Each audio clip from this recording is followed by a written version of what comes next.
Bismillahirrahmanirrahim. Assalamualaikum warahmatullahi wabarakatuh. Waalaikumsalam warahmatullahi wabarakatuh.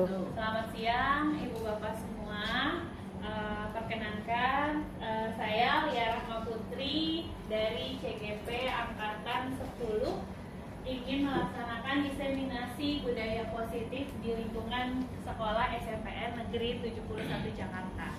Sebelumnya saya berterima kasih untuk kehadiran Bapak Ibu yang sudah menyempatkan waktunya untuk hadir di ruang guru ini. Pertama-tama yang terhormat pada Bu Fibri yang kebetulan berhalangan hadir selaku Kepala Sekolah SMPN 71 Jakarta.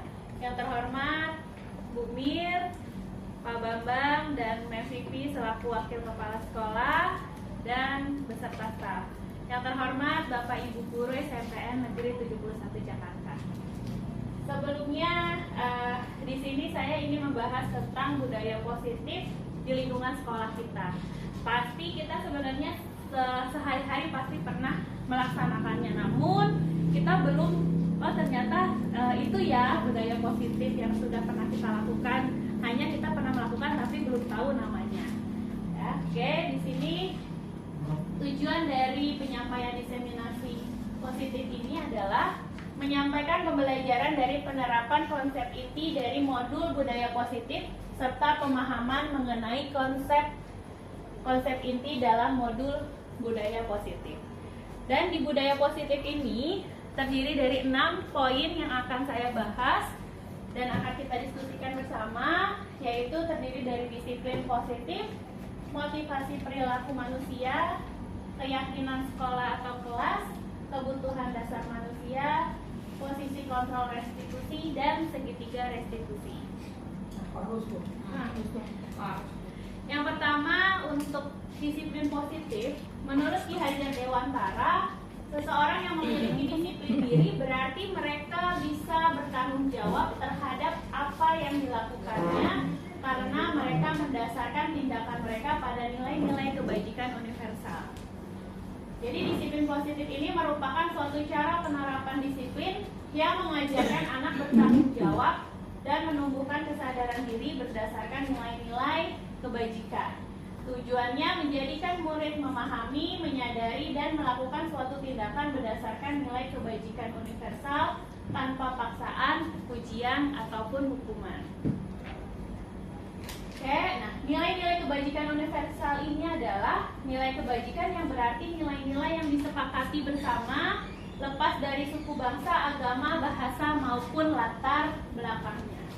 Nah, di sini kita ada beberapa bagian untuk nilai-nilai kebajikan yang kita bisa gunakan sehari-hari dalam penerapan di kelas.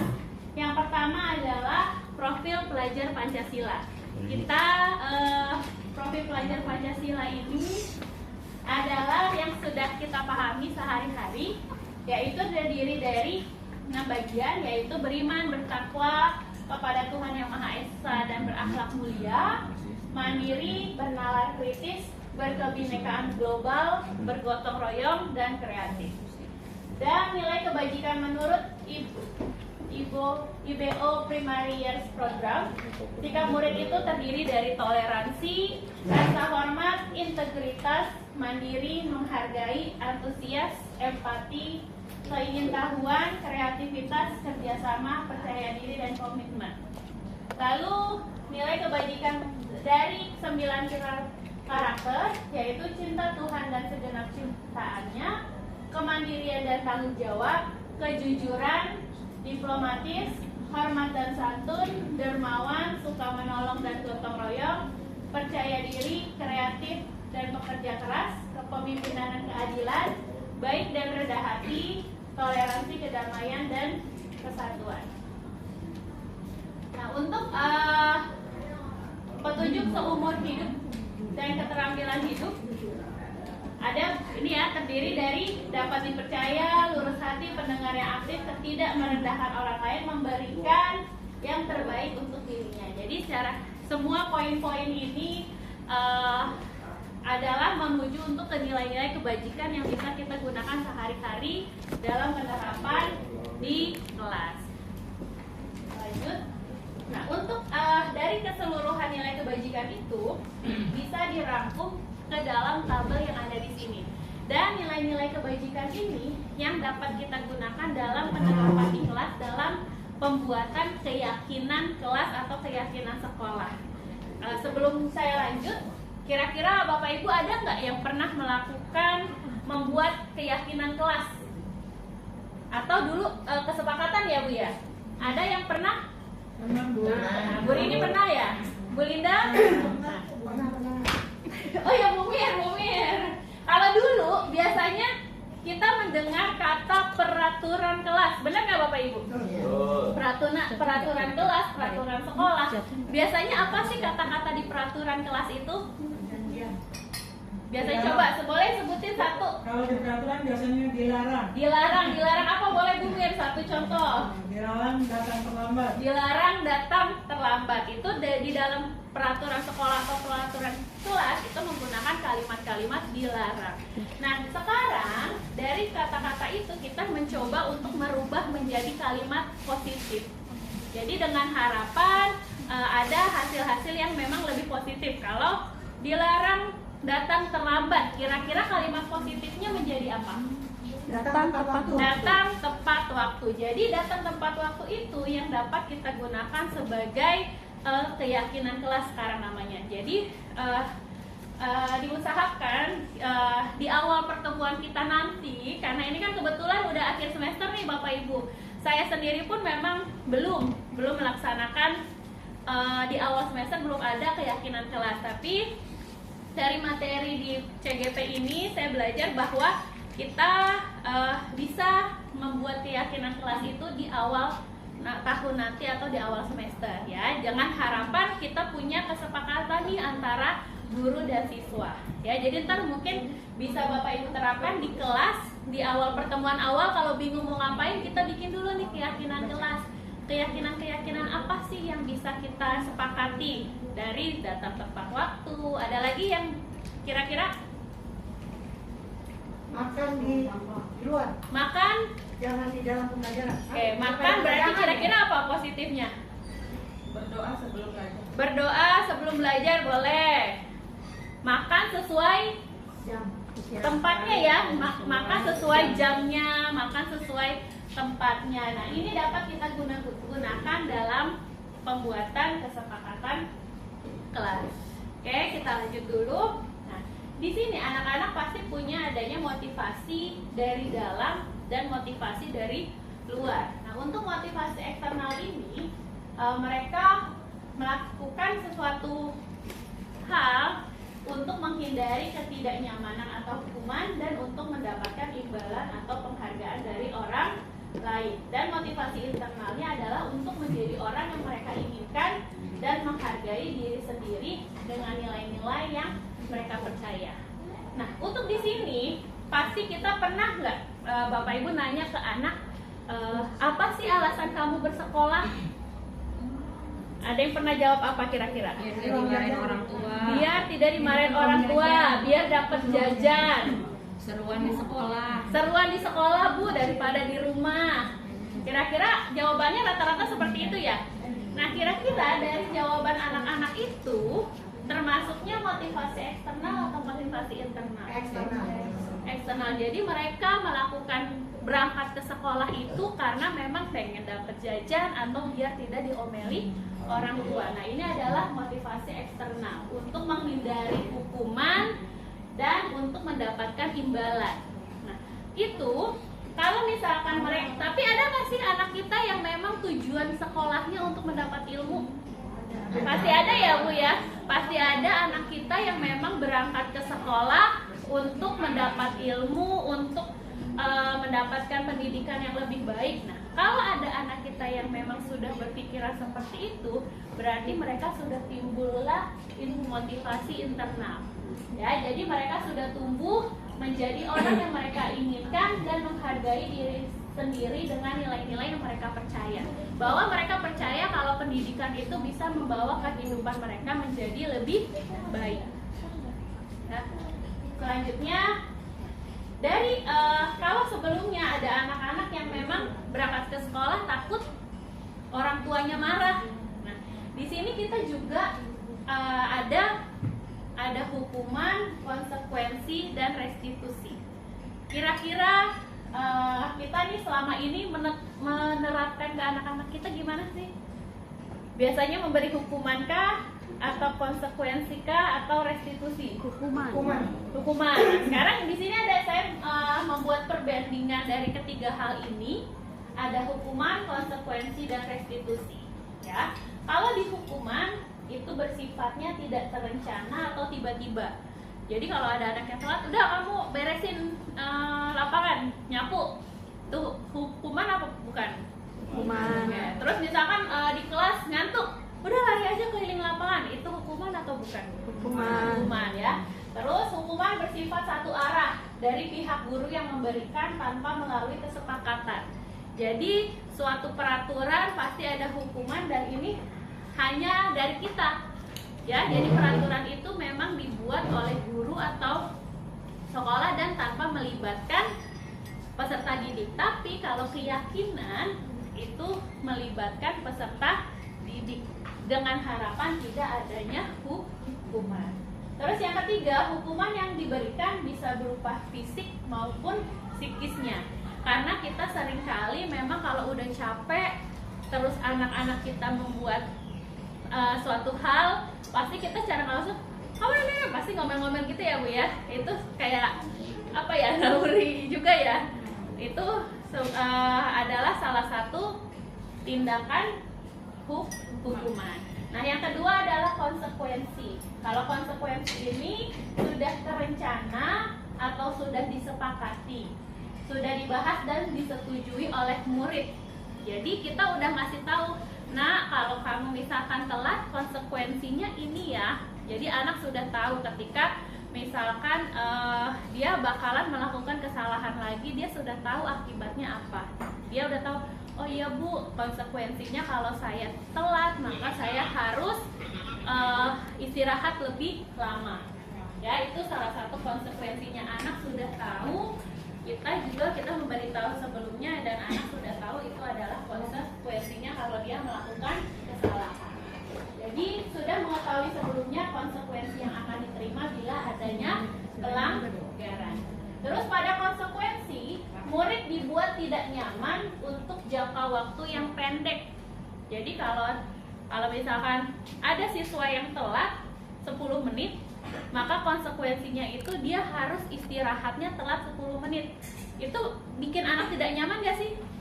Ya. Ya, jadi tapi dia tahu, nah kamu kan konsekuensinya karena telat 10 menit, maka kamu harus tetap di kelas ini lebih lama 10 menit. Jadi anak tahu bahwa hal yang dia lakukan itu ada konsekuensinya.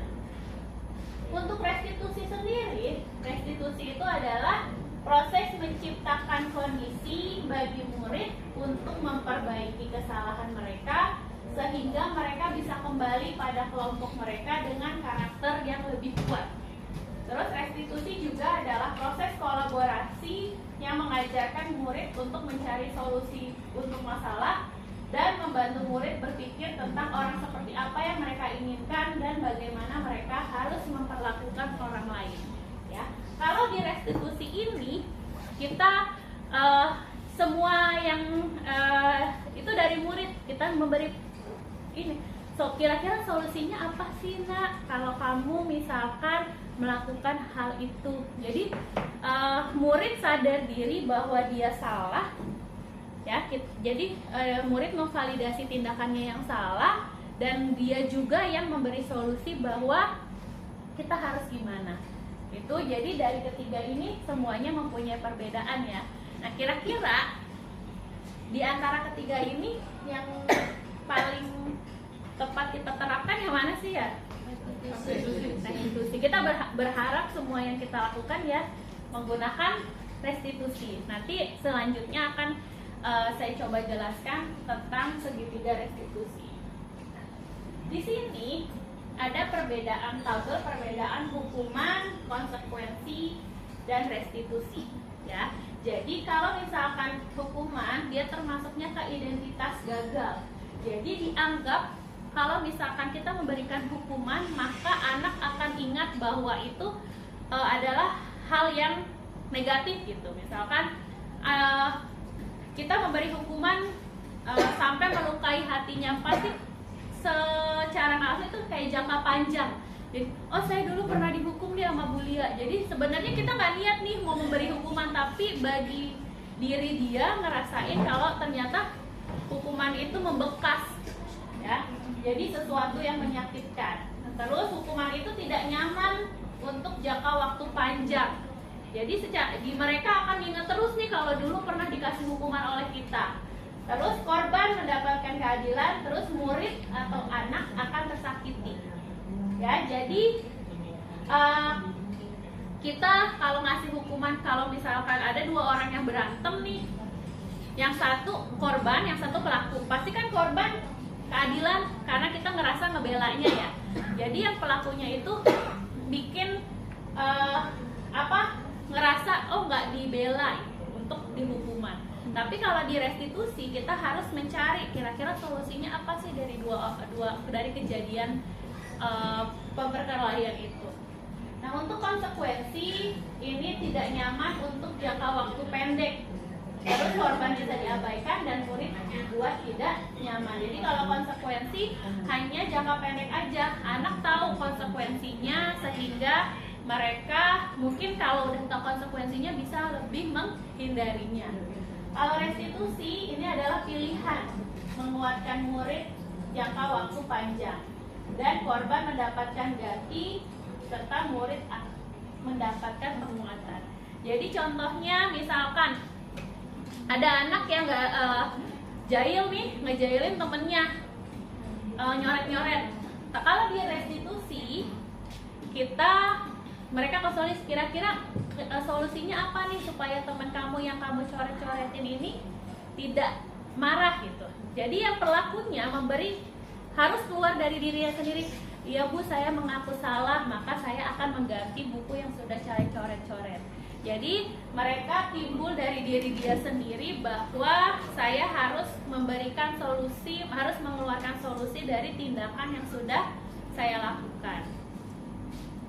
Nah, ini untuk hukuman juga perilakunya pasif agresif meningkat, sistem tidak akan berjalan bila murid tidak takut. Ya, jadi kalau kita ngasih hukuman ke murid yang tidak takut, besok ngelakuin lagi nggak Bu? Lakuin kan ya? Jadi hari ini perasaan udah dihukum deh, tapi kok besok gitu lagi. Nah itu dia sistemnya tidak akan berjalan bila muridnya tidak takut. Terus berlaku hanya pada sebuah institusi, tidak berlanjut pada kehidupan nyata. Peraturannya adalah kamu harus nurutin nih maunya ibu gitu. Terus murid, anak akan membenci peraturan. Jadi mereka kalau yang memang sering-sering dihukum itu rata-rata memang membenci adanya peraturan. Nah, kalau di konsekuensi memerlukan monitoring dan supervisi terus-menerus, penguatannya bertahan dalam jangka waktu pendek, membantu penerapan mengikuti peraturan dalam masyarakat. Terus apa peraturannya, mampukah kamu melakukannya? Terima kasih. Murid menghormati peraturan. Jadi kalau konsekuensi dia sudah tahu apa konsekuensinya, maka dia lebih menghormati adanya peraturan di sekolah itu. Terus restitusi, masalah terpecahkan. Murid belajar bertanggung jawab untuk perilakunya, fokus pada pemecahan masalah dalam jangka waktu panjang. Kita memberi pertanyaan apa yang kamu yakini, apa yang bisa kamu lakukan untuk memperbaiki masalah. Dan anak menghormati dirinya dan orang lain. Nah, di sini saya ada 6 pernyataan nih. Kira-kira dari 6 pernyataan ini termasuknya hukuman, konsekuensi atau restitusi nih Bapak Ibu nih. Dimulai dari yang pertama dulu. Menyuruh murid mencatat 100 kali di dalam buku. Saya tidak akan terlambat lagi karena terlambat ke sekolah. Kira-kira ini termasuk hukuman. Setuju ya bahwa ini hukuman? Ya, karena hukuman mencatat 100 kali ini Lydia nggak dengan dia karena datang tahu-tahu disuruh nyatet. Nah, yang kedua, kira-kira nih, berdiri di lapangan hormat di bawah tiang bendera selama 15 menit. Hukuman. Kita lihat ya. Oke, benar. Hukuman. Yang ketiga, menggantikan barang kepada orang lain karena kita menghilangkannya. Hukuman atau konsekuensi? Konsekuensi. Konsekuensi. Jadi karena dia menghilangkan berarti betul, konsekuensi. Ya, menggantikannya. Keempat, Siti mencoret buku Tini. Ibu guru meminta Siti membersihkan coretan di buku Tini. Konsekuensi. Kita lihat. Oke, konsekuensi. Membersihkan tumpahan air di meja tulis karena tersenggol pada saat belajar. Itu disuruh atau sendiri? Hah? Membersihkan tumpahan air, jadi kita tumpahin nih di meja, terus dibersihin. Sendiri, atau cari sendiri? Iya. Nanti restitusi. Ini pilihannya hukuman atau konsekuensi? Konsekuensi. Konsekuensi. Terus menyuruh murid lari mengelilingi lapangan basket sebanyak 2 kali karena terlambat untuk pemanasan saat pelajaran PJOK. Konsekuensi. Coba konsekuensi atau hukuman? Konsekuensi. Ayo, tadi ada hukuman nih. Hukuman. Kan sesuai perbuatan. Oke, kita lihat ya. Konsekuensi. Konsekuensi. Iya, jadi gini, ada beberapa hal. Kalau untuk kasus yang terakhir ini kan menyuruh murid lari mengelilingi lapangannya saat PJOK. Jadi kalau saat PJOK itu masuknya ke konsekuensi. Tapi kalau misalkan di jam matematika, terus ini kamu tidur nih, lari aja, itu termasuk hukuman karena memang tidak sesuai dengan mata pelajarannya.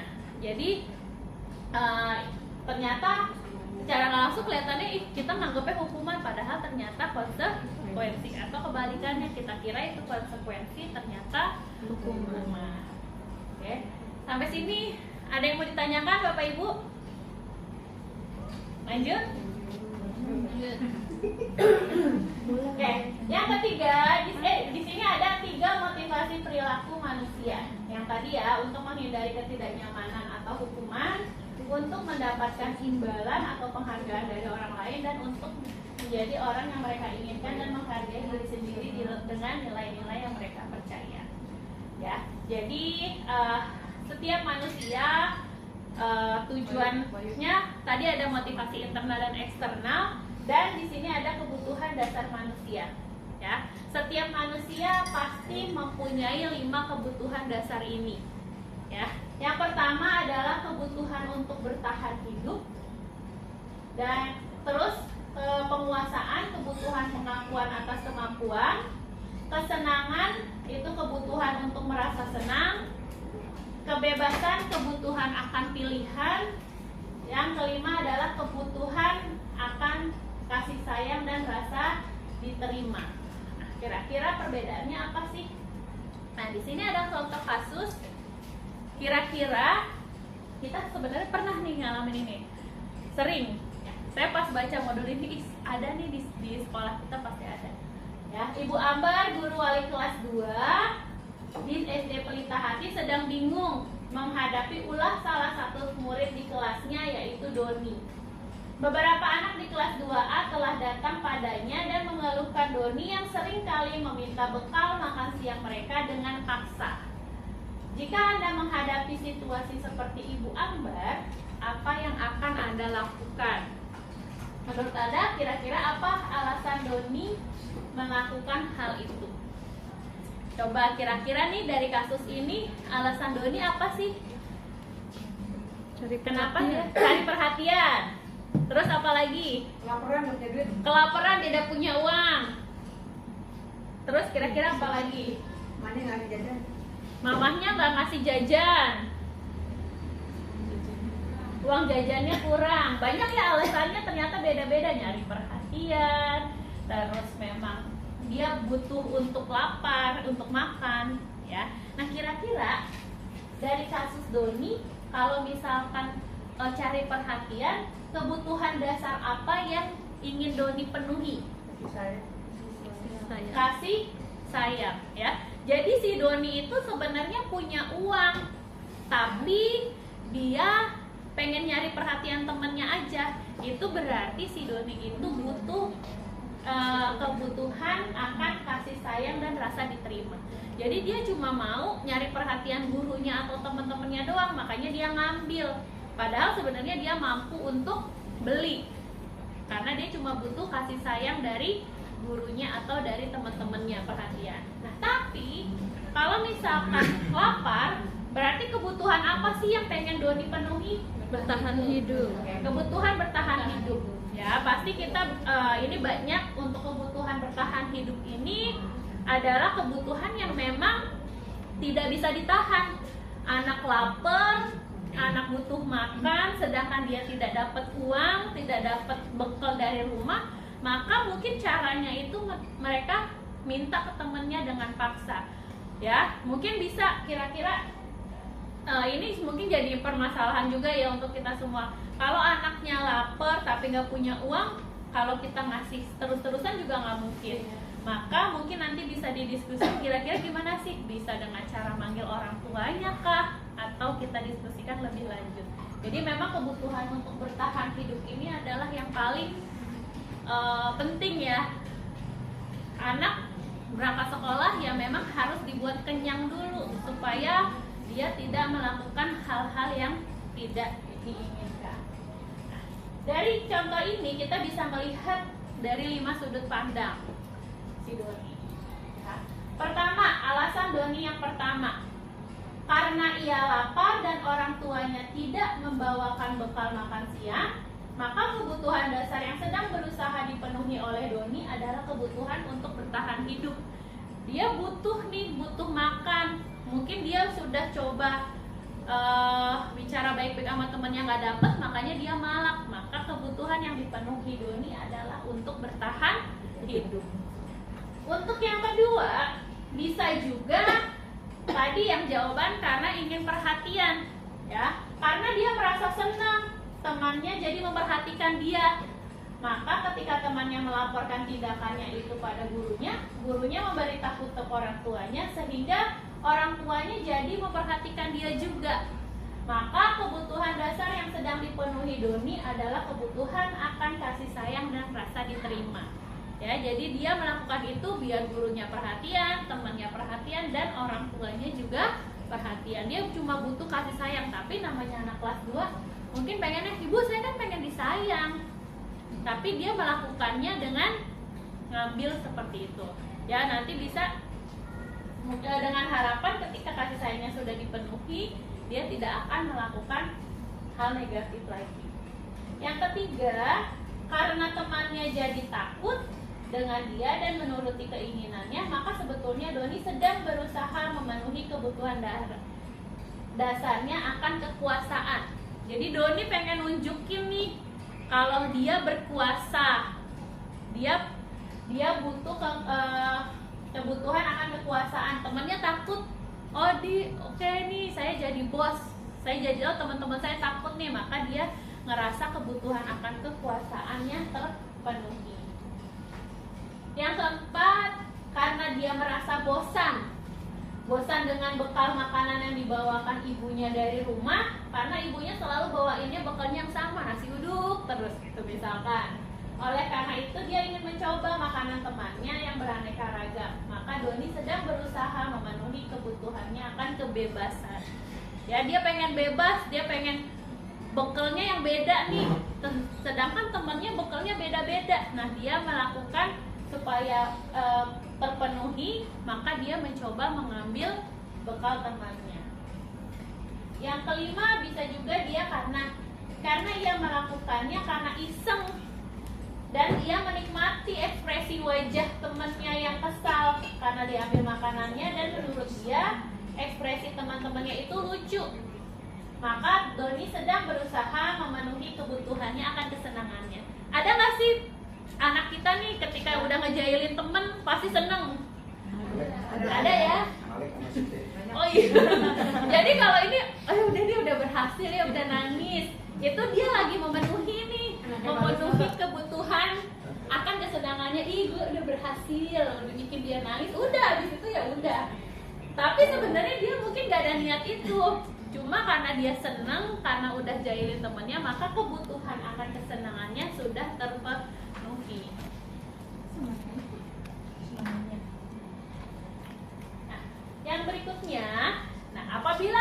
kejadian-kejadian segala macam itu, maka guru juga punya posisi kontrol nih. Kita semua punya posisi kontrol seorang guru, ada 5. Yang pertama adalah guru sebagai penghukum. Terus yang kedua adalah guru sebagai pembuat merasa bersalah. Yang ketiga adalah guru sebagai teman. Yang keempat, guru sebagai pemantau. Yang kelima adalah guru sebagai manajer. Kira-kira kita saling refleksi bareng-bareng. Kira-kira posisi kita nih selama ini gurunya sebagai apa? Posisi kita nih Penghukum. penghukum. Terus kira-kira apa lagi, Bu? Pembuat merasa bersalah kali ya. Sebagai teman, pembuat merasa bersalah, pemantau, lihat situasi. Kalau penghukum biasanya kalau misalkan ada murid telat udah langsung dihukum. Ya. Kalau di saya sendiri nih, dari modul yang sudah saya baca, ternyata saya itu ada di posisi pembuat merasa bersalah. Jadi kita, anak itu diem, sebenarnya anak itu ngerasa nggak enak sama kita. Jadi bukan dia sadar kalau dia itu salah, tapi misalkan dia telat berisik nih, jangan berisik dong, nanti Bu Lia ditegur. Pasti saya sering kayak, udah dong kalau emang ini jangan berisik, nanti Bu Lia ditegur. Nah itu anak sebenarnya itu diem, bukan karena dia sadar bahwa dirinya salah, tapi sebenarnya dia nggak enak sama gurunya. Jangan berisik, bilang teman-teman jangan berisik, nanti Bu Lia dimarahin. Gitu. Jadi sebenarnya itu posisinya adalah pembuat rasa bersalah. Kita cuma bikin anak ngerasa bersalah doang, tapi dia tidak sadar dari dirinya sendiri. Itu adalah posisi guru yang kedua. Ya, kalau posisi yang ketiga sebagai teman, ya kita rata-rata kan pasti ada anak yang curhat lah, terus ngerasa udah deket, tapi ketika anak melakukan kesalahan, kadang dari diri kita sendiri tuh mau menghukumnya kadang nggak enak, karena kita anak ngerasa kita udah sebagai teman. Ya. Nah, terus yang keempat adalah pemantau. Jadi gurunya cuma mantau doang. Oh, hari ini telat nih, besok nggak telat, maka kita sudah mantau. Oh, anak itu udah tidak telat. Itu adalah guru sebagai pemantau. Ya. Dari kelima posisi kontrol ini, diharapkan bahwa posisi yang bisa kita lakukan adalah posisi guru sebagai manajer. Ya, jadi guru bisa memposisikan diri. Kalau manajer itu sudah mencakup semuanya. Ya, jadi guru bisa memposisikan diri sebagai teman, bisa memposisikan diri ketika dia ada permasalahan bisa cerita, terus anak juga ada solusinya. Ya, bisa kalau dia melakukan kesalahan, dia juga timbul solusi dari dirinya bahwa Bu, iya saya merasa saya bersalah. Itu adalah dan ada solusinya.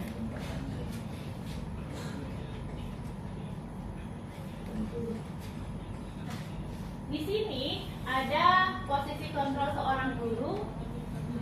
Kalau guru berbuat untuk penghukum, menghardik, menunjuk-nunjuk, menyakiti, menyindir, itu untuk guru sebagai penghukum. Kalau membuat rasa bersalah, berceramah dan mengatakan seharusnya kamu begini, ibu kecewa, kamu sudah menyakiti ibu gitu. Terus untuk teman, membuat alasan-alasan untuk muridnya. Kalau pemantau, menghitung dan mengukur. Kalau manajer, mengajukan pertanyaan-pertanyaan. Jadi manajer kita kira-kira kamu apa sih yang sudah kamu perbuat, jadi timbullah percakapan antara guru dan muridnya. Untuk hasilnya, kalau di penghukum maka memberontak, menyalahkan orang lain dan berbohong. Kalau kita menghukum pasti anak suka nggak? Udah kamu berdiri aja, pasti anak suka ada kan? Nggak mau Bu. Nah itu dia. Ada anak yang berontak dan menyalahkan orang lain. Terus kalau membuat rasa bersalah, menyembunyikan, menyangkal dan berbohong. Kalau teman ya ketergantungan, dia udah nganggep bahwa gurunya udah kenal deket ini, udah sebagai teman, maka kita jadi ketergantungan dengan guru tersebut. Terus pemantau menyesuaikan diri bila diawasi, manajer menguatkan pribadi. Ya. Dan ini untuk anak bermurid berkata kalau penghukum, biarin aja nanti juga marah-marah lagi. Jadi kayak dia udah kebal sama gurunya ya.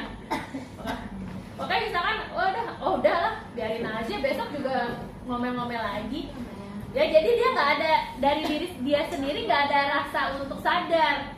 Udahlah, dengerin aja ngomel-ngomel, ntar juga besok ngomel-ngomel lagi gitu.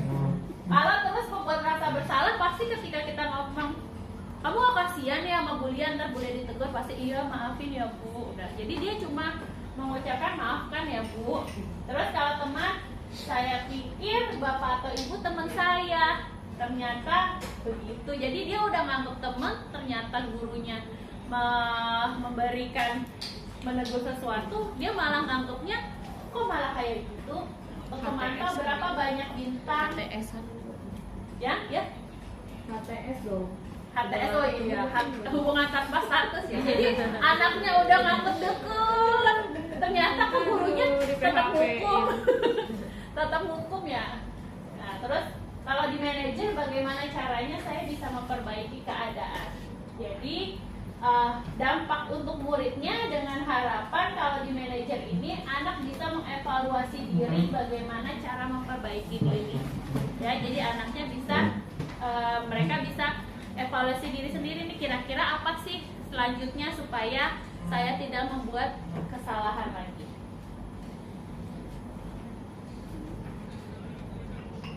Nah, posisi kontrol guru sebagai manajer ini itu berbuat sesuatu bersama dengan murid, mempersilahkan murid, mempertanggungjawabkan perilakunya, mendukung murid agar menemukan solusi atas permasalahannya sendiri. Jadi di posisi kontrol manager ini kita menggunakan segitiga restitusi dalam menemukan solusi atas permasalahan yang terjadi dan memiliki keterampilan di posisi teman maupun pemantau. Pada waktu-waktu tertentu bisa kembali kepada kedua posisi tersebut bila diperlukan. Nah, itu adalah tentang posisi kontrol guru. Sampai di sini ada yang mau ditanyakan dulu? Berikutnya adalah keyakinan kelas. Ya, jadi nilai-nilai kebajikan universal yang disepakati secara tersirat dan tersurat oleh seluruh keluarga kelas. Jadi ini contoh tadi kita di awal sudah ini, keyakinan kelas yang digunakan adalah menggunakan kalimat-kalimat positif. Jadi contoh untuk keyakinan kelas 1, setiap anggota kelas perlu belajar. Terus setiap anggota kelas perlu senang. Kita pengen gak sih Bu anaknya senang? Pengen. Jadi kalau anak senang, kita senang gak? Senang. Jadi suatu kelas yang bahagia pasti membawa aura positif. Setiap anggota kelas perlu melakukan tugas. Setiap anggota kelas perlu saling menghargai, dan setiap anggota kelas perlu merasa aman. Itu di keyakinan kelas 1. Contoh keyakinan kelas 5, selalu bersikap positif, senantiasa menjadi diri terbaik, percaya dan menghormati orang lain serta barang miliknya, dan berkomitmen terhadap setiap tugas, senantiasa membantu. Nah, untuk keyakinan kelas ini atau sekolah, kita boleh nggak sih, misalkan sekolah kan punya peraturan nih. Saya cara nggak langsung nih misalkan nanya sama wakil dulu, misalkan Bu Mir, boleh nggak kita misalkan membuat keyakinan sekolah secara bersama-sama? Boleh nggak kira-kira? Tergantung Bu Mir ya. Atau Pak Suyun, kira-kira boleh nggak Pak Suyun? Jadi anak kita ngasih pertanyaan terbuka ya. Jadi kira-kira apa sih keyakinan sekolah yang mau kalian pahami nih? Misalkan pasti kan datang tepat waktu, terus tertib. Saya tawarkan Bu. Bisa ya Pak ya? Bisa. Jadi mungkin kalau bisa ini sebagai pembuatan keyakinan kelas untuk di kelas sendiri, atau bisa di keyakinan sekolah. Ya, artinya bukan hanya dari gurunya, tapi biar ada masukan dari bawah, dari siswanya. Dari siswanya, jadi kita bisa tahu ya Pak, maksudnya maunya anak itu apa sih? Jadi kan kalau peraturan kan memang semuanya kita yang bikin nih peraturan. Nah kalau di keyakinan kita bisa tahu anak-anak kira-kira maunya apa. Tapi balik lagi menggunakan yang memang yang positif ya. Tuh. Oke, terima kasih Pak Sim. Ya. Nah, untuk pembentukan keyakinan sekolah atau kelas ini, keyakinan kelas bersifat abstrak daripada peraturan yang lebih rinci dan konkret. Jadi kalau peraturan kan udah jelas ya, udah konkret. Tapi kalau keyakinan memang masih abstrak nih. Terus keyakinan kelas berupa pernyataan-pernyataan universal. Terus pernyataan keyakinan kelas senantiasa dibuat dalam bentuk positif, ya, menggunakan kalimat-kalimat positif. Keyakinan kelas hendaknya tidak terlalu banyak sehingga mudah diingat dan dipahami oleh semua warga kelas. Jadi kita kemarin saya coba bikin keyakinan kelas, hanya ada setelah dikumpul-kumpulin dari 30-an siswa, ya keyakinan kelas yang ada hampir rata-rata sama, paling cuma ada 6. Intinya adalah mereka mau bahwa di kelas itu saling menghargai, terutama tidak cemooh teman, tidak jahil ke teman, itu kan masuknya ke saling menghargai. Terus mereka juga yakin bahwa mereka harus datang tepat waktu. Gitu. Jadi mereka sebenarnya tahu bahwa mereka harus datang ke kelas setelah jam istirahat ataupun masuk sekolah dalam tepat waktu. Terus yang berikutnya mereka bilang, ibu saya mau minum di kelas. Jadi kan itu kan keyakinan yang kita pahami. Bu boleh nggak kita nulis minum? Boleh. Jadi kan mereka nulis boleh minum setelah diberi izin oleh gurunya. Jadi memang di kelas kita kan mereka, Bu kita butuh minum. Jadinya mereka nulis minum setelah mendapatkan izin dari gurunya. Terus misalkan dalam penggunaan HP, bahwa mereka menuliskan menggunakan HP saat diperlukan. Jadi memang mereka tahu kondisi kelasnya. HP kalau HP terus-terusan juga pasti tidak teratur. Jadi saya memberi pemahaman dulu kepada mereka bahwa harus positifnya nih untuk kelas kita, nggak hanya untuk kuliah aja tapi untuk kalian juga. Jadi mereka menuliskan bahwa penggunaan HP harus sesuai dengan tempatnya juga saat diperlukan. Ya. Nah, ini keyakinan kelas ini sebaiknya sesuatu yang dapat diterapkan di lingkungan tersebut. Jadi keyakinan kelas ini diharapkan tidak hanya untuk kelas itu aja, tapi ketika mereka pindah kelas ataupun di luar itu membuat itu sebagai pemahaman mereka juga. Contohnya membuang sampah pada tempatnya, itu kan keyakinan kelas kita nih. Tapi mereka paham bahwa keyakinan kelas ini bisa digunakan untuk di luar. Jadi saat di luar, maka mereka juga harus membuang sampah pada tempatnya. Saat ketemu guru juga harus izin segala macam, itu harus saling menghargai. Ya. Terus semua warga kelas hendaknya ikut berkontribusi dalam pembuatan keyakinan kelas lewat kegiatan curah pendapat. Jadi semuanya harus memberikan pendapat, karena kita nggak, apalagi untuk anak-anak yang pendiam, biasanya kalau disuruh ngomong susah. Ya, kalau kemarin saya caranya kita diberi kertas, semuanya diberi kertas masing-masing dengan harapan kan kalau mereka ngomong malu. Jadi kalau di kertas itu mereka tuliskan apa maunya, lalu mereka tempelkan dan itu kita kumpulkan. Ya itu. Jadi terus bersedia meninjau kembali keyakinan kelas dari waktu ke waktu. Karena keyakinan kelas ini boleh dirubah, misalkan setelah berjalan berapa bulan ada yang keyakinan kelas baru yang mereka pahami dan itu boleh dilakukan perubahan dengan kesepakatan bersama juga. Itu untuk sekilas tentang keyakinan kelas. Selanjutnya adalah tentang segitiga restitusi. Ya, segitiga restitusi ini sesuai namanya segitiga, maka ada 3 proses yang terlalui. Jadi yang pertama di sini ada menstabilkan identitas. Ya, jadi menstabilkan identitas, terus menanyakan keyakinan dan validasi kebutuhan. Dan ini segitiga restitusi ini setiap orang pasti pernah melakukan kesalahan. Ada nanti penjelasan kita. Yang pertama untuk menstabilkan identitas. Jadi segitiga restitusi itu sebenarnya pernah kita alami tanpa sebelum saya belajar pasti pernah melakukannya. Kayak sewaktu saya misalkan waktu sama Bu Tuti nih, setiap ada kejadian pasti saya minta tolong ke guru BK, khususnya saya udah 2 tahun sama Bu Tuti ya.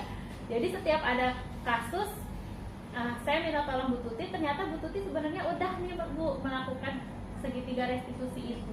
Hanya memang ada beberapa yang mungkin tidak berurutan ya. Jadi Bu Tuti menanyakan dulu, nggak langsung. Jadi kalau ada anak salah, Bu Tuti nggak langsung marah-marahin, tapi Bu Tuti nanya alasannya apa, menstabilkan identitas dulu nih, kira-kira kamu kenapa kayak gitu. Jadi dibikin anaknya cerita dulu, nggak kita langsung judge kalau anak itu bersalah ya. Ini adalah proses menstabilkan identitas. Jadi identitas ini berdasarkan prinsip bahwa membuat kesalahan adalah bagian dari proses belajar yang nantinya akan menggeser identitas gagal ke arah identitas sukses.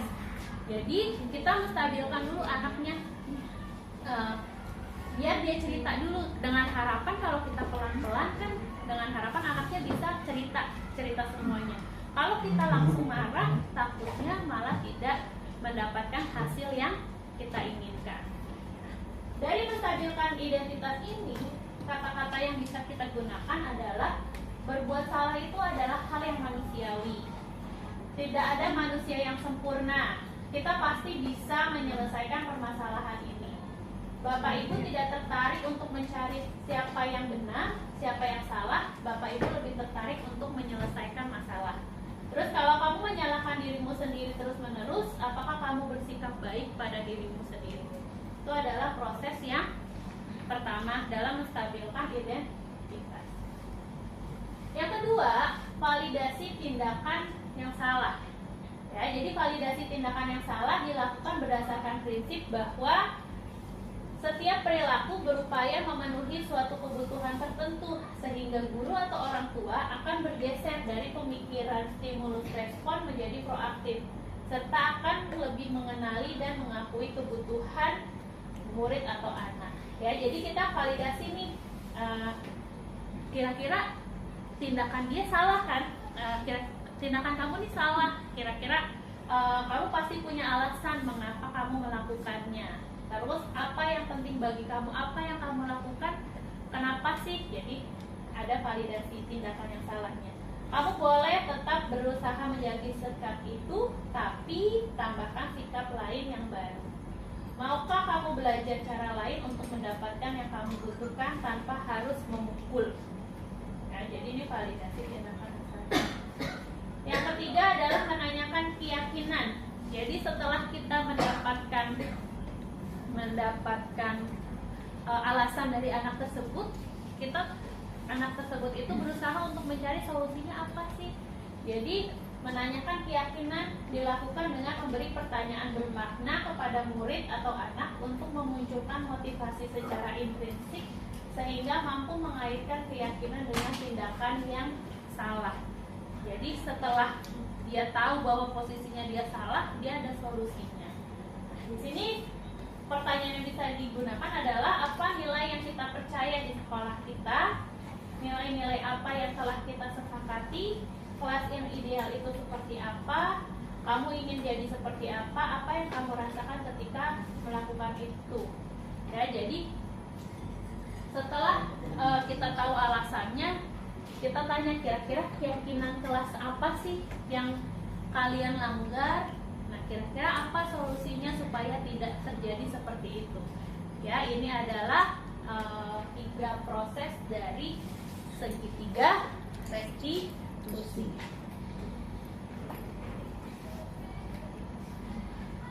Oke, alhamdulillah.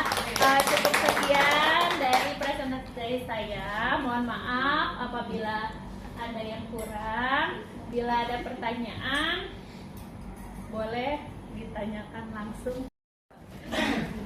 Segitiga sama kaki sama sih. Oh ya, untuk mau ada pertanyaan dari siapa? Pak Rus. Oke, Pak Rus. Ya, terima kasih. Menarik sekali ya ininya, apa budaya positif ya. Iya, Pak. Ada 2 yang ingin saya tanyakan karena saya masih bingung ya. Ketika saya tahun yang lalu masuk kelas ada tulisan kesepakatan kelas. Kemudian anak-anak ribut kan, saya lihat anak-anak nih baca nih, oh itu bukan sama bapak yang buat, itu yang buat guru yang lain gitu. Nah itu pertama, pertanyaannya, apakah kesepakatan kelas itu berlaku bagi guru yang membuat sama siswanya? Terus perbedaannya dengan keyakinan kelas itu seperti apa? Itu yang kedua. Terus yang ketiga, tadi 2. maaf tambah satu. Seandainya di kelas, saya membayangkan gini, kalau semua guru penggerak membuat keyakinan kelas semua mata pelajaran, itu apa yang kita bayangkan itu? Pertanyaannya jadi gini, apakah keyakinan kelas cukup satu aja guru atau mungkin kolaborasi ya? Tapi itu berlaku untuk kelas itu. Itu mungkin. Terima kasih. Oke, terima kasih Pak Rus. Saya coba ya, saya juga belum ini ya, maksudnya saling kita diskusi aja ya Pak ya, sharing. Oke. Jadi kalau yang saya pahami bahwa kalau keyakinan, Bu itu kan bikinnya sama yang lain, bukan Bulia gitu ya kan ya Pak. Kalau keyakinan kelas, kalau saya misalkan bahwa kita nanamin dulu nih sama anak harus gini. Jadi secara nggak langsung dia bisa melakukan keyakinan kelas itu tidak hanya untuk di kelas itu aja, tapi bisa membawa keluar juga. Jadi saat dia keluar, dia yakin nih, misalkan dia lupa sampahnya dibuang sembarangan, kita bisa negor, ayo keyakinan kelas apa yang telah kamu lakukan. Jadi dia secara nggak langsung dia ingat bahwa Bu, oh iya keyakinan kelas membuang sampah pada tempatnya. Jadi dengan harapan pembuatan keyakinan kelas ini tidak hanya di kelas itu, bisa berlaku juga untuk di luar gitu ya Pak. Nah terus untuk kira-kira semua guru kalau misalkan keyakinan kelas lubruk nggak nih? Ya, jadi kalau misalkan keyakinan kelas sebaiknya memang wali kelas kalau keyakinan kelas secara umum ya Pak. Misalkan datang tepat waktu, terus membuang sampah pada tempatnya, itu adalah secara umum lebih baik memang dilakukan oleh wali kelas. Tapi kalau keyakinan kelas per mapel, itu biasanya saya pernah lihat nih Bu Mem Ayu buat keyakinan kelas bahwa kalau tidak mengumpulkan tugas ya, jadi kalau mapel itu lebih khususnya ke tugas Pak biasanya.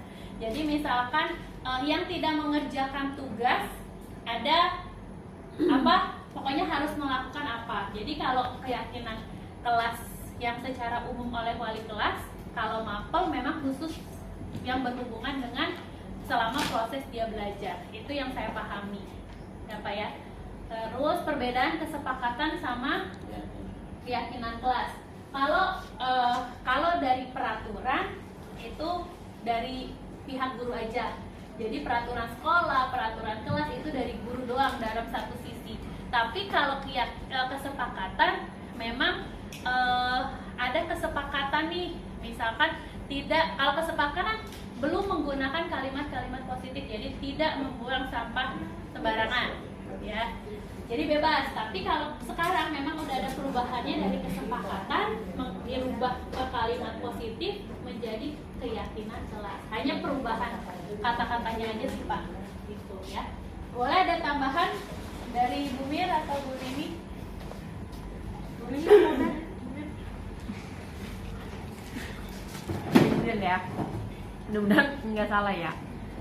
Setahu saya juga yang tadi disampaikan Bu Lia sudah tepat sebenarnya Pak.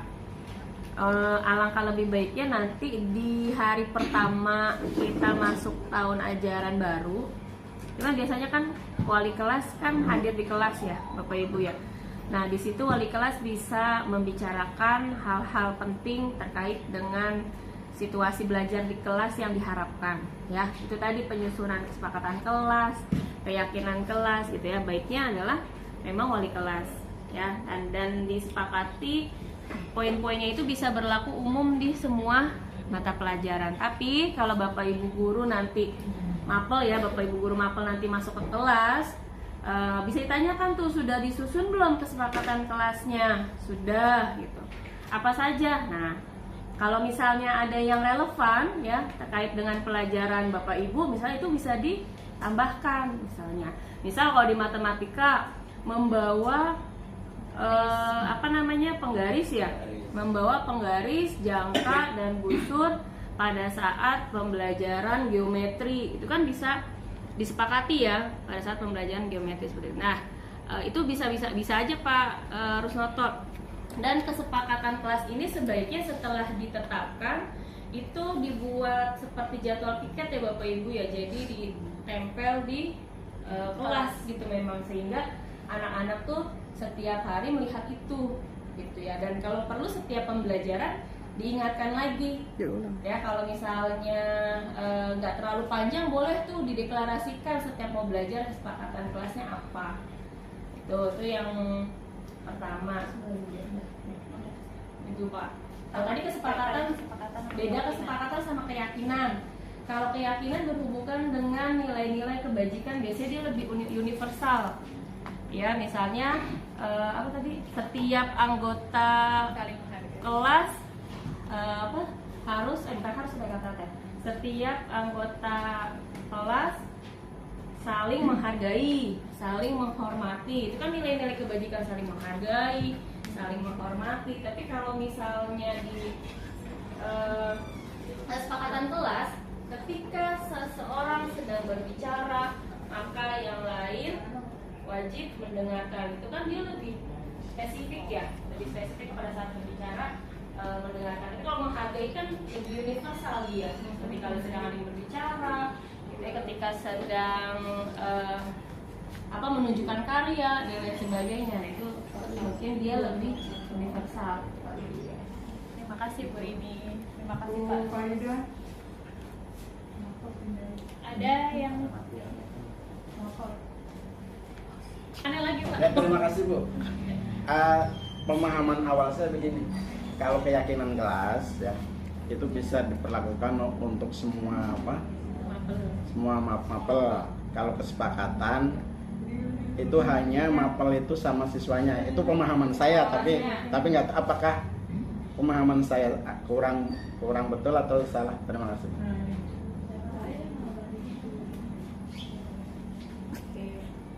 Jadi menurut Pak Rusnoto, kalau keyakinan itu oleh wali kelas untuk semua.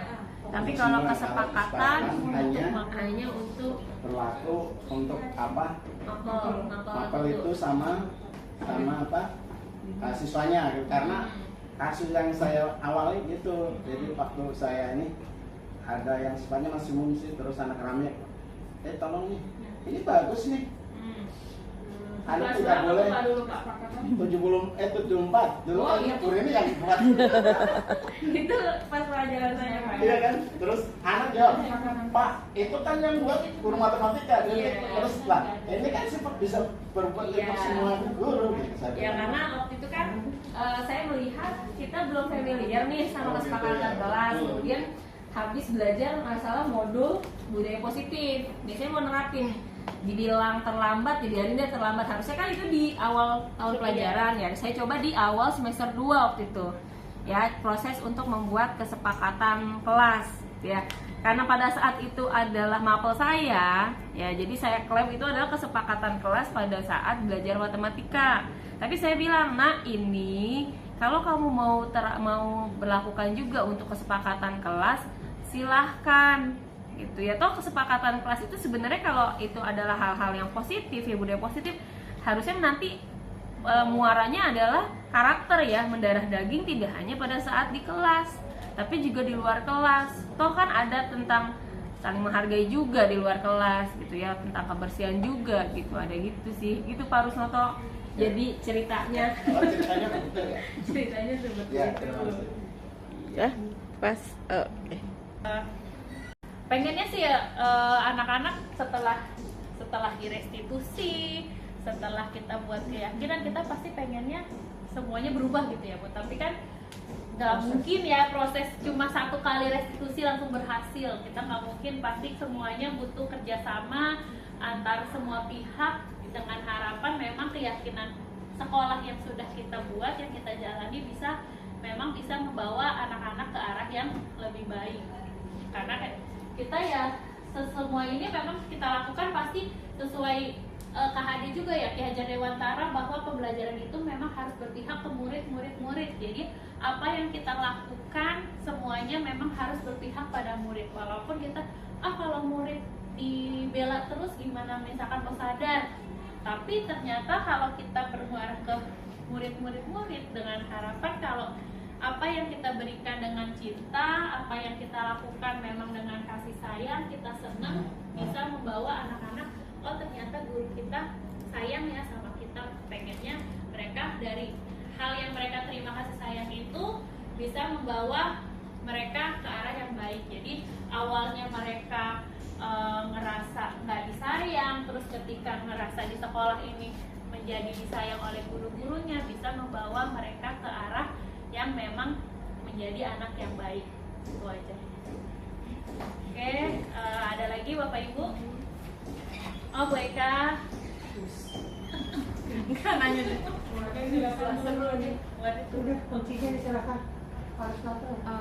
Terima kasih Bu Lia. Saya sebenarnya masih bingung ya antara keyakinan kelas, kesepakatan kelas, kemudian tata tertib. Kalau saya minta contoh gitu ya untuk pelajaran saya IPA, ketika kita praktikum kan saya bikin tuh ya di lab IPA itu tata tertib. Apakah itu sama dengan keyakinan kelas atau kesepakatan kelas? Kalau memang tidak sama, mungkin bisa kasih contoh gimana sih cara membuat keyakinan atau kesepakatan kelas ketika kita praktikum IPA. Terima kasih. Oke, terima kasih Bu Eka. Nah, kalau untuk tata tertib kan memang dari gurunya aja, kita tanpa minta pendapat dari siswa. Jadi tata tertib lab ini ya Nak, harus kalian pahami, biasanya dilarang memegang-megang alat yang memang pecah belah gitu ya Bu Eka ya. Menjaga alat-alat lab.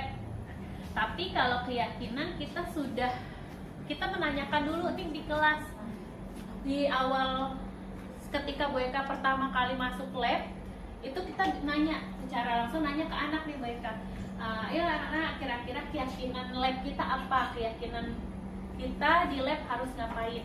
Jadi anak kasih pendapat dulu, bukan hanya dari kita tidak membuka, kita tidak nulis-nulis dulu nih harus ini, bukan dari kita, tapi memang dari anak.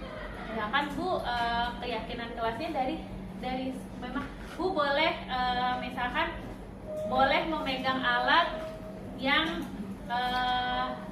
digunakan gitu, boleh pertama misal keyakinan kelas mencuci tangan sebelum masuk lab, itu kan keyakinan kelas ya, pasti kan ya Bu ya, tata tertib kan. Tapi kalau tata tertib harus dari kita doang, tapi kalau keyakinan anak-anak mencuci tangan sebelum masuk lab, itu anak yakin. Jadi dari anak dulu kalau keyakinan, jadi dari anak terus disepakati. Jadi semua anak nulis nih, belum tentu semuanya kita setuju juga nih Bu. Jadi misalkan dari 30 anak nih kemarin saya bikin keyakinan, kita kelompokin kira-kira yang sama-sama, pasti kan ada kata-kata yang sama, baru ntar kita bilang kira-kira yang mana nih yang kita pakai ya. Jadi itu yang setelah itu baru yang kita gunakan seterusnya. Jadi kesepakatan itu juga berdasarkan anak. Iya, Bukan ini jangan gitu, bukan gurunya juga ikut serta, jadi antara anak dan guru gitu. Kalau tata tertib kan guru doang nih Bu, tapi kalau keyakinan dua-duanya ikut serta. Artinya kalau saya ngajar 4 kelas itu kita cari dulu keyakinan kelasnya apa saja yang menurut kita itu baik, positif, baru kita bikin keyakinan. Betul. Untuk semua kelas. Iya.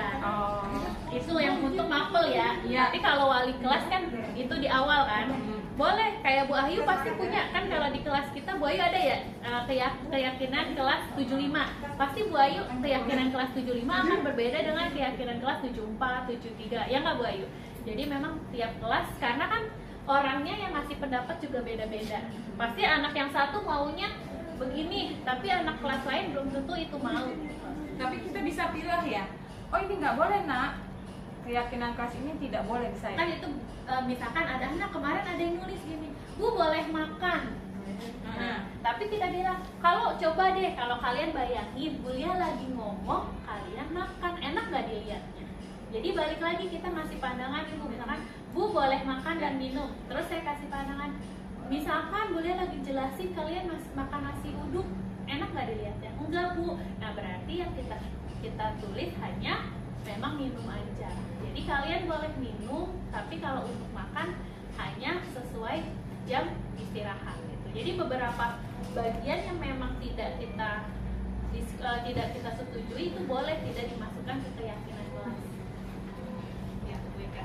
Ya, terima kasih Bu Lia. Sama-sama. Ya, Bu Tuti. Ini masih terkait dengan keyakinan kelas. Dalam keyakinan kelas kan dibuat kesepakatan dulu ya. Sepakat dulu, baru setelah sepakat yakin. Nah, dalam kesepakatan itu adakah konsekuensi dari kesepakatan itu yang nantinya menjadi keyakinan kelas? Jadi sudah terjadi keyakinan kelas, kemudian dia melanggar. Nah, konsekuensinya itu ada nggak yang tertulis? Boleh nggak tertuliskan? Nah, gitu. Oke, nah untuk jadi keyakinan kelas ini saling berhubungan dengan segitiga restitusi itu tadi. Jadi ketika misalkan dia melanggar nih keyakinan kelas, jadi kita bilang dari keyakinan kelas yang sudah kita buat, kira-kira apa yang sudah kamu langgar. Jadi kita bikin dulu Bu, misalkan kamu sadar nggak kalau ada keyakinan kelas yang memang sudah kamu langgar? Iya Bu, saya sudah melanggar keyakinan kelas kalau tidak boleh jahil ke teman misalkan. Nah dia sadar diri dulu Bu, jadi dia udah validasi tindakan dia itu bahwa salah. Nah setelah itu baru kita bikin lagi pertanyaan, kira-kira karena kamu sudah melanggar keyakinan, solusinya apa sih solusinya dari yang sudah kamu perbuat? Nah dari solusinya kita itu anak sendiri Bu yang ngejawabnya. Misalkan, iya Bu, saya akan berusaha tidak jahil lagi ke teman. Itu jadi muncul lagi tuh dari dirinya sendiri gitu. Nah, itu kan artinya pribadi ya. Pribadi. Nah, ya. ini yang kita maksud kelas. Nah, kelasnya. Kalau kelas itu kan untuk semua anak. Untuk semua anak itu yang sudah disepakati menjadi keyakinan kelas, ternyata ada yang melanggar. Adakah kesepakatan kelas yang menjadi keyakinan kelas, konsekuensi dari pelanggaran itu yang tertulis? Sepertinya memang boleh ya Bu ya, kalau misalkan keyakinan kelasnya itu boleh kita ada hukuman, bukan hukuman ya, konsekuensinya. Ya konsekuensi. Jadi kamu udah ngelakuin ini, konsekuensinya ini. Kita sepakati di awal juga gitu. Nah itu sebaiknya keyakinan kelas yang itu kan tertulis ya namanya, tertulis. Dan dipasang di kelas. Ya. Apakah sebaiknya Konsekuensinya juga ditulis ya. Iya begitu. Jadi biar anak tahu ya kalau supaya ingat. Iya, kalau kamu nggak ngerjain tugas konsekuensinya ini gitu ya. Kesepakatan kelas. Nah, boleh Bisa diserang nggak itu? Bisa. Ini boleh ditambahkan ya. Ketika kita membuat kesepakatan itu memang harus untuk kelas, bukan hanya untuk perorangan. Dan memang sebaiknya ada konsekuensinya kalau dia melanggar kesepakatan. Tetapi ingat, konsekuensi ini bukan hukuman bentuknya. Sekali lagi bukan hukuman. Tadi seperti berlari, itu kan ada di saat matematika kita suruh jingkek dengan memegang kuping, itu tidak boleh. Jadi sekali lagi, konsekuensi bukanlah hukuman. Boleh, apabila melanggar ribut di kelas kamu nyanyi ke depan, boleh. Apabila misalnya kamu tidak mengerjakan tugas, maka kamu harus ngerjain PR, jangan disuruh keluar, itu namanya menghukum. Tetapi silakan duduk di depan, kerjakan PR-nya saat itu juga. Jadi harus mengulang di kelas sehingga anak-anak tidak terkucilkan, dia tidak merasa dipojokkan. Dan kita itu memang harus disampaikan ke anak-anak, yuk kita sepakat ya konsekuensinya ini. Jangan tanpa kita kasih tahu, tiba-tiba pas ada terjadi mereka di luar jalur yang telah kita sepakati, kamu nanti gini ya, lari lapangan, kamu nanti gini ya, itu nggak boleh. Harus memang sebaiknya setiap kesepakatan yang kita buat, apabila kalian tidak melakukan itu, ada konsekuensi yang harus kalian jalani. Yuk kita bareng-bareng deh cari konsekuensi yang kita mau seperti apa gitu. Sekali lagi, konsekuensi bukanlah hukuman atau denda, itu dilarang. Oke ya, itu yang saya tambahkan. Di sini juga ada tambahan ya, prosedur untuk pembentukan keyakinan kelas. Jadi prosedur pembentukan keyakinan sekolah atau kelas, yang pertama adalah mempersilahkan warga sekolah atau murid-murid di sekolah untuk bercurah pendapat tentang peraturan yang perlu disepakati di kelas atau di sekolah. Yang kedua, mencatat semua masukan para murid atau warga sekolah di papan tulis atau di kertas, di mana semua anggota bisa melihat hasil curah pendapat. Jadi Bapak Ibu boleh menggunakan post-it yang lebih mudah. Jadi kita nyebar nih post-itnya lebih cepat itu. Jadi anak nulis kira-kira keyakinan apa yang mau mereka pahami, mau mereka curahkan pendapatnya. Dan ini nanti ditempel ya. Jadi susunlah keyakinan kelas sesuai prosedur pembentukan keyakinan kelas. Jadi pasti di situ ada anak yang masih menggunakan kalimat-kalimat negatif. Jadi jangan buang sampah sembarangan, pasti masih ada tuh. Nah di situ setelah ditempel itu kita susun, lalu merubah kalimat negatif menjadi positif. Jangan berlari di kelas, dirubah menjadi berjalanlah di kelas atau koridor. Yang berikutnya, tinjau kembali daftar curah pendapat yang sudah dicatat. Anda mungkin akan mendapatkan bahwa pernyataan yang tertulis di sana masih banyak yang berupa peraturan. Selanjutnya, ajak warga sekolah atau murid-murid untuk menemukan nilai kebajikan atau keyakinan yang dituju dari peraturan tersebut. Contoh, berjalan di kelas, dengarkan guru, datanglah tepat waktu, berada di satu payung keyakinan, yaitu saling menghormati. Keyakinan inilah yang dimasukkan dalam daftar untuk disepakati. Jadi pasti ada beberapa bagian yang sama itu yang kita kelompokkan menjadi satu nilai kebajikan. Lalu yang kelima, tinjau ulang keyakinan kelas secara bersama-sama. Seharusnya setelah beberapa peraturan telah disatukan menjadi beberapa keyakinan, maka penyataannya akan berkurang. Sebaiknya keyakinan kelas tidak terlalu banyak, maksimal adalah 7. Bila mana terlalu banyak, khawatir anak akan sulit mengingatnya. Ya. Terus yang keenam, setelah keyakinan kelas selesai dibuat, maka semua kelas dipersilahkan meninjau ulang dan menyetujui dengan menandatangani keyakinan kelas. Jadi setelah selesai kita sepakat, maka di akhir guru dan semua anak yang terlibat di situ menandatangani keyakinan kelas. Ya, selanjutnya keyakinan kelas diletakkan di dinding agar mudah dilihat semua warga kelas. Oke, itu cukup tambahan dari tentang keyakinan kelas. Boleh nanti di depannya apabila kita mau berdiskusi lebih lanjut nanti atau di raker ya Bu ya. Oke, saya tutup dulu ya Bapak Ibu ya. Boleh nanti di selanjutnya kita bahas lagi. Cukup sekian, terima kasih atas diskusinya. Semoga bermanfaat untuk kita semua. Assalamualaikum warahmatullahi wabarakatuh. Waalaikumsalam warahmatullahi wabarakatuh.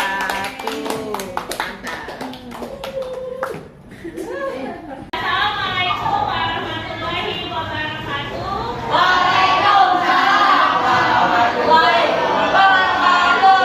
Selamat pagi anak-anak. Kita di sini kita akan membuat salah satu hal yang baru nih. Sebelumnya pasti kalian pernah dengar nggak tentang peraturan? Sekolah kita punya peraturan. Nah, coba ada yang bisa sebutkan nggak salah satu peraturan sekolah kita? Nah, jangan buang sampah sembarangan. Terus tidak boleh telat. Terus apa lagi? Berpakaian yang rapi. Berarti memakai atribut ya. Sekolah punya peraturan sekolah. Harus kita patuhi nggak? Harus kita patuhi? Nah, kira-kira kelas juga punya nggak? Nah,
Menghargai teman yang sedang belajar. Setuju tidak?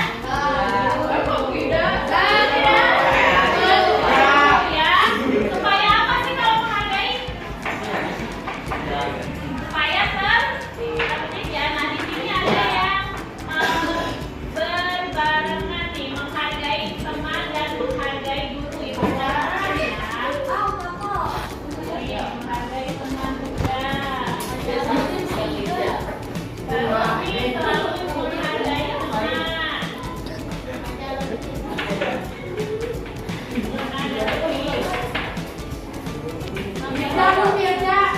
Oke, ini memperhatikan guru juga bisa ya, saling menghargai, memperhatikan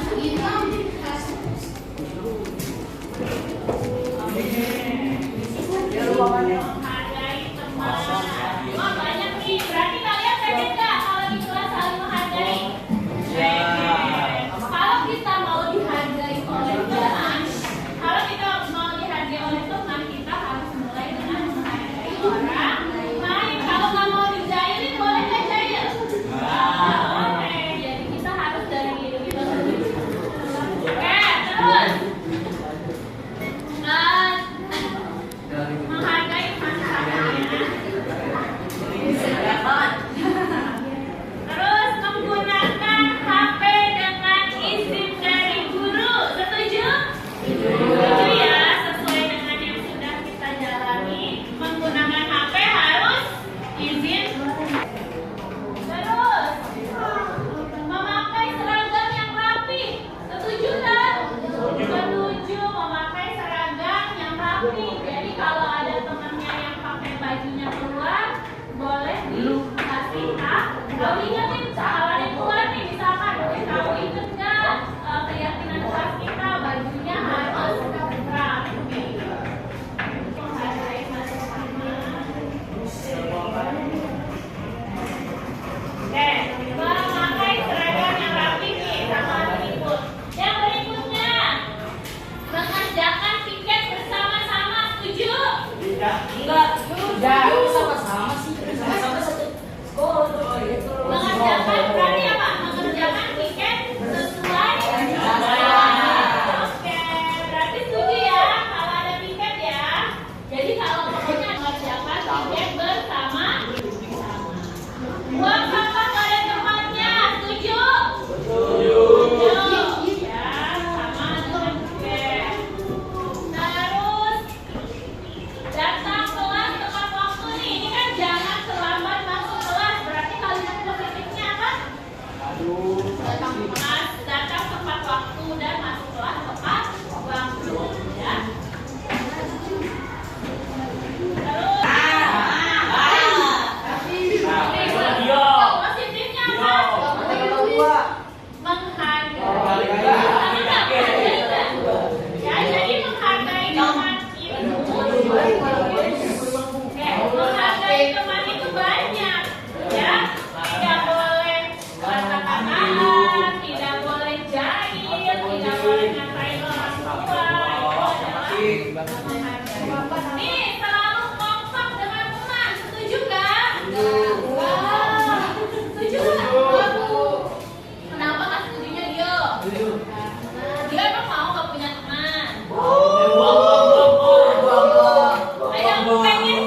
ngasih makan.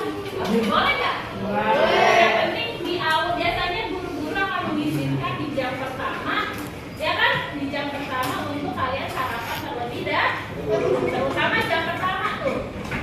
Ya suka nggak diizinin? Iya. Asalkan kalian ngomong, bukan langsung gurunya lagi ngomong kita lagi makan nasi dulu. Boleh nggak? Ada nggak yang kayak gitu? Iya.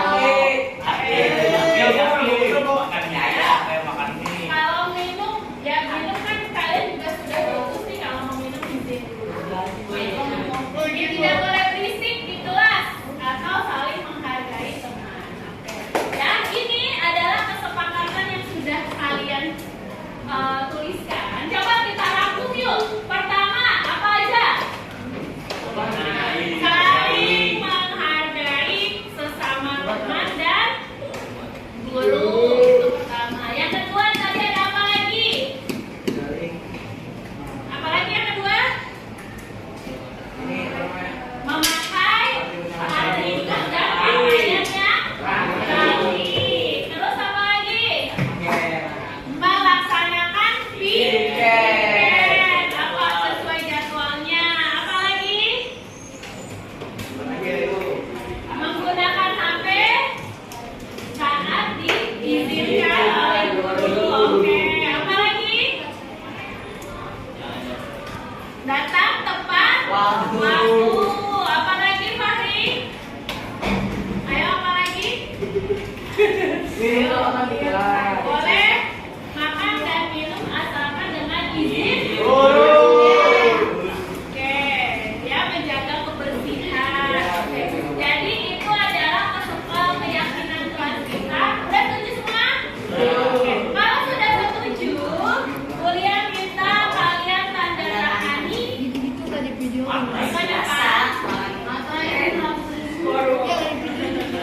Ayo dari Ale.